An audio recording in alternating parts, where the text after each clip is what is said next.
биылғы оқу жылында мемлекет басшысы Қасым-Жомарт Кемелұлы Тоқаевтың тапсырмасымен барлық бастауыш сынып оқушыларына тегін ыстық тамақпен қамту міндеттелді.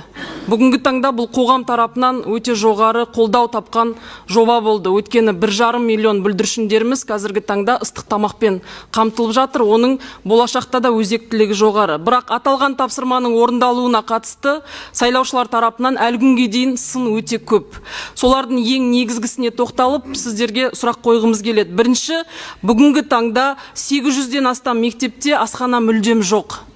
Олардың ішінде 303 мектепке буфеттік тамақтану ұйымдастырылыпты, және 288 мектепке бейімделген асханалардан кейтеринг жүйесі арқылы қоғамдық тамақтандыру орындарынан тамақтану жеткізілуде деп сіздердің хаттарыңыздың жауаптары көрсетілген. Дәлелді болу үшін сіздердің жауаптарыңызды ала келдім.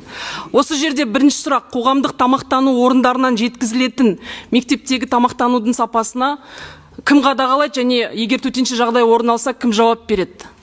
Және осындай мүлдем асханасы жоқ мектептерге жапсарлас асхана салу мәселесі алдағы уақытта жоспарланған ба, ол қалай шешіледі? Бұл бірінші сұрақ.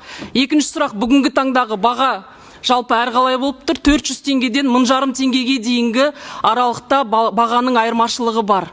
Осы бағаны біріздендіру үшін не жасайсыздар? Үшінші мәселе: жеке меншік мектептердегі тамақтану мәселесі. Біз депутаттық корпус атынан қазіргі таңдағы жеке меншік мектептерге мемлекеттік тапсырысқа осы тамақтануды енгізгенбіз. Әлі күнге дейін үкіметтен жауап келген жоқ. Бұған позицияларыңыз қандай? Осы үш сұраққа нақты жауап берсеңіз. Оқу ағарту министрі Ғани Бектайұлының микрофонын қосыңыздар. Рахмет, Жұлдыз Досбергенқызы.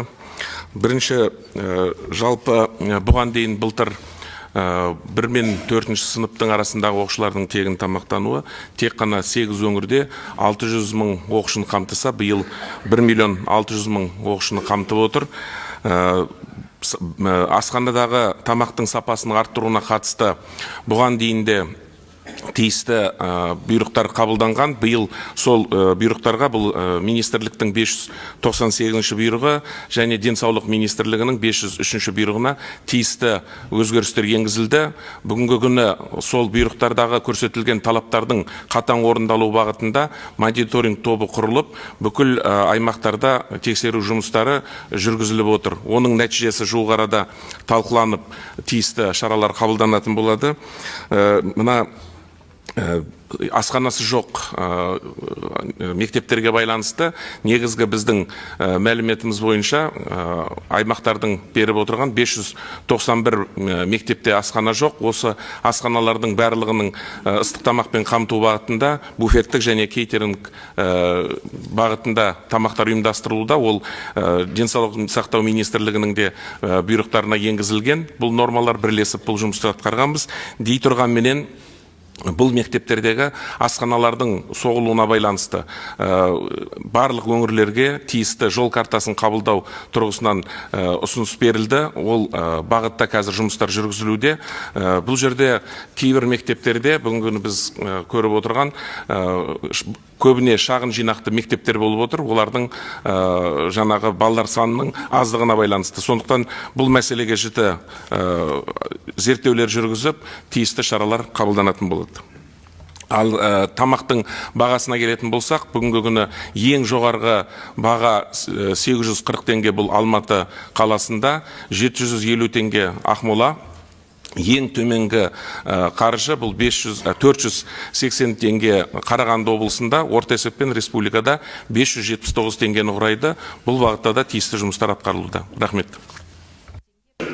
Сонымен 800 асхана ма, 500 асхана ма? 300 асхана қайда кетті? Жаңа депутат 800 деді. Солай ма, Жұлдыз Досбергенқызы? Біздің микрофонын қосыңыздар, Жұлдыз Досбергенқызының. 29 қыркүйекте оқу ағарту министрлігінен хат келген. Хаттың 23 бетінде нақты 800 мектепте асхана жоқ деп көрсетілген. Ресми дәлелді айтылып отырған мәселе. Сосын жекеменшік мектептердегі тамақтану мәселесіне жауап алған жоқпыз. Жекеменшік мектептердегі тамақтану мәселесі 64-ші қаулымен реттеледі, бірақ бүгінгі күні өзіңізге белгілі, біз заңнамаға тиісті өзгерістер енгізу бағытында мәжіліске келіп түсетін заңда бұл мәселе қарастырылған. Өйткені бүгінгі заң бойынша тек қана мына сусын балаларға тегін тамақ беру, жаңа Всеобуч бойынша тек қана мемлекеттік мектептер қарастырылған. Енді ол жерде заңда тиісті өзгерістер енгізіліп, бұл мәселе мына тек қана мемлекеттік тапсырыспен ғана отырған мектептердегі балалардың тегін тамақ қамтамасыз ету мәселесі қарастырылған. Заң қабылданған жағдайда бұл мәселе өз шешімін табады.